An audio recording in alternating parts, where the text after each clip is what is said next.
It was midnight, our wedding night, the most sacred night of our lives. And then, there was a knock on the door. My husband opened it. His mother walked, and without being asked, without hesitation, she looked around our room, looked at me in my wedding dress, and said, "This arrangement will not work. You will sleep in separate rooms tonight. I am not comfortable." With this, I looked at my husband. He looked at the floor, said nothing, not one word. I smiled at her, said, "Good night," and in that moment, I made a decision that would change everything.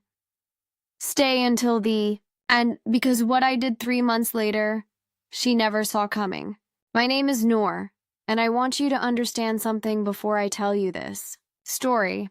I am not someone who gives up easily. I'm not someone who cries quietly and accepts things. I am someone who watches, listens, and plans.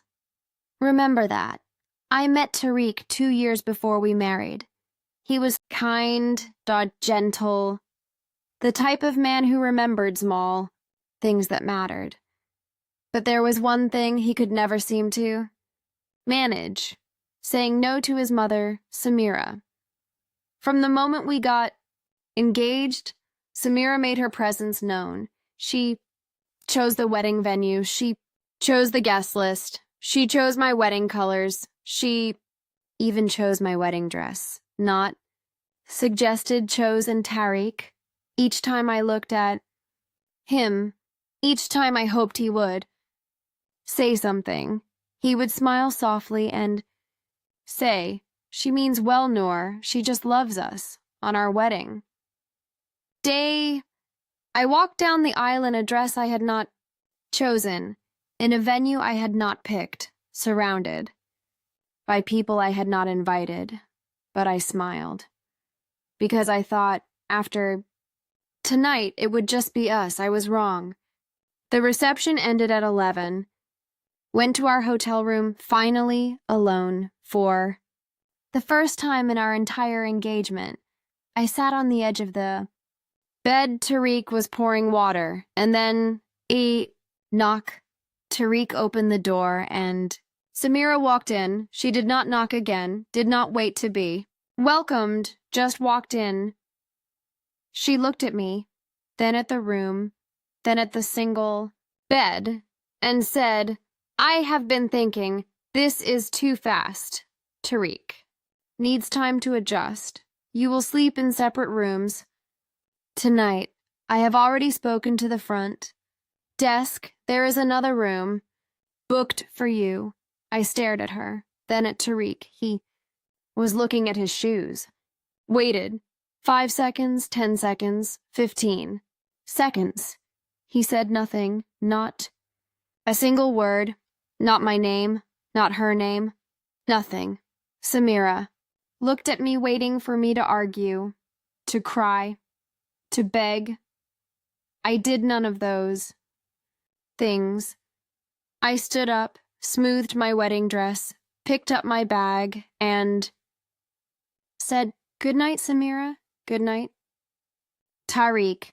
And I walked out of my own wedding night, alone, into a room that was not supposed to be mine, and I did not cry, not once, because I was already planning.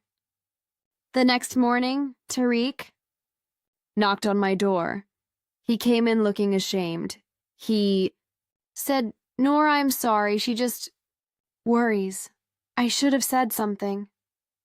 I looked at him for a long time and said, "Yes, you should have."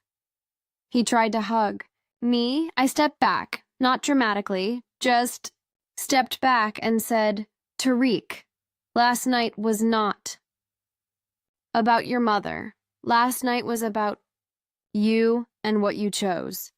He went quiet. We went on our honeymoon. Not everything looked normal from the outside, but something had shifted inside me permanently. When we returned, Samira was at our home. She had rearranged my kitchen, moved my things, set up a prayer, room in what was supposed to be my study. I said nothing, just watched and planned because I had learned something on my wedding night. The people who are silent when they should speak will always choose comfort over courage, and I deserved courage. So I decided to find it myself. 3 months after our wedding, I sat Tariq down. I placed 2 documents on the table. The first was a marriage counseling appointment card. The second was an apartment listing in my name. He looked at lights, both, then at me. I said, Tariq, love you, but I will not live as the third. Person our marriage, we go to counseling together, and we set boundaries that we both respect, or I move into this apartment alone, and we figure out what comes next. He stared at the table for a very long time, and then he said, I will call the counselor. Tomorrow. I nodded.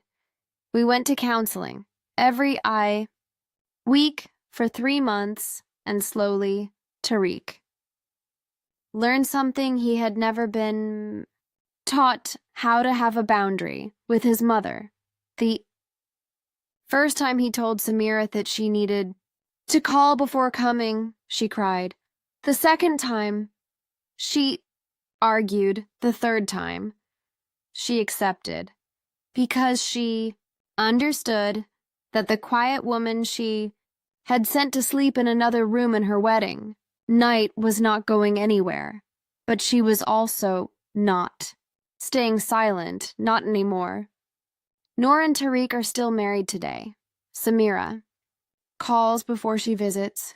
She sits in the living room, in the chair that Noor chose. Noor's study is her study, her kitchen is her kitchen, her marriage is her marriage. It all did not happen overnight. It happened because one woman on the worst night of her life chose not to scream, not to beg, not to collapse. She chose to plan, quietly, powerfully. If someone in your life is taking up space that does not belong to them, you do not have to fight loudly. You do not have to leave immediately. You just have to decide what you will and will not accept, and then hold that line without apology. Because the moment you know your worth, everyone around you eventually learns it too. Subscribe to Whisper and Revenge for stories that remind you the quietest decisions make the loudest impact. See you next day.